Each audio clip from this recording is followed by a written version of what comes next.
Debus TV tukang syuting dari OP Production. Semoga mereka satu tembang kali ini ada gitu Wahyu Kolosibo. Semoga Dinar Budaya Campur Sari Masak Deh.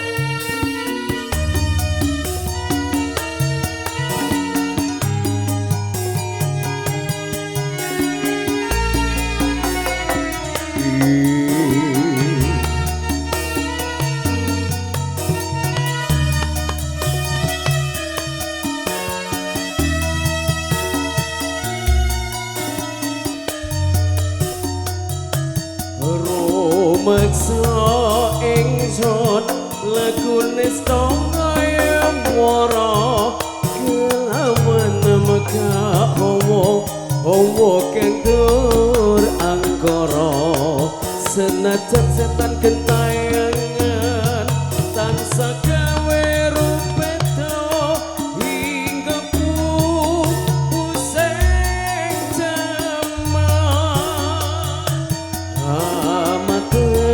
ingsun nyirep geni bisa murka mepeher daning ponco saben kula sing netra linambaran sih kawelasan ingkang paring kamulyan sang yang jati pangeran jiwa kalbu saputra pepunton ning lagu tumuju teteng Gusti zat kang amor dumadi manunggaling kawula Gusti rentek ati bakal dumadi mugi ingsun tanpa piranti.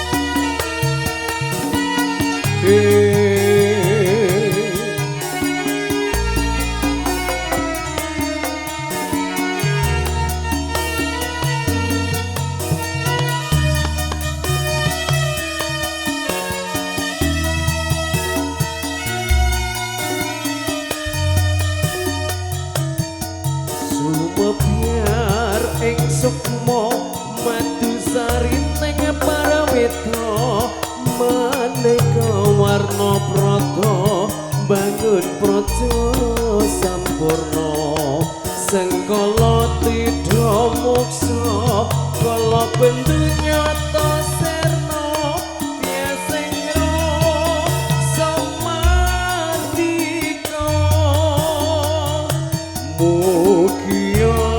den setya pusaka kalima sada yekti dadi mustika satroning jimaraga beja mulya waskita daya kumulasana biar manjing sikra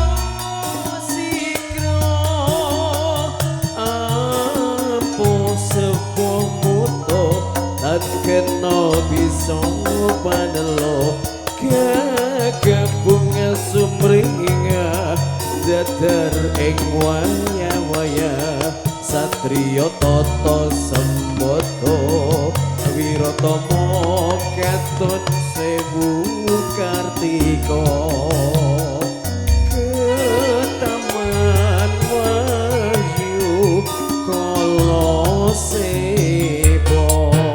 Dinar Budaya Campur Sari Masak Deh.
Sitikoro ing sasana Asmaralaya Sri Narendra Kalasewa Winisudha ing kekono adakan kisir sewu warsa.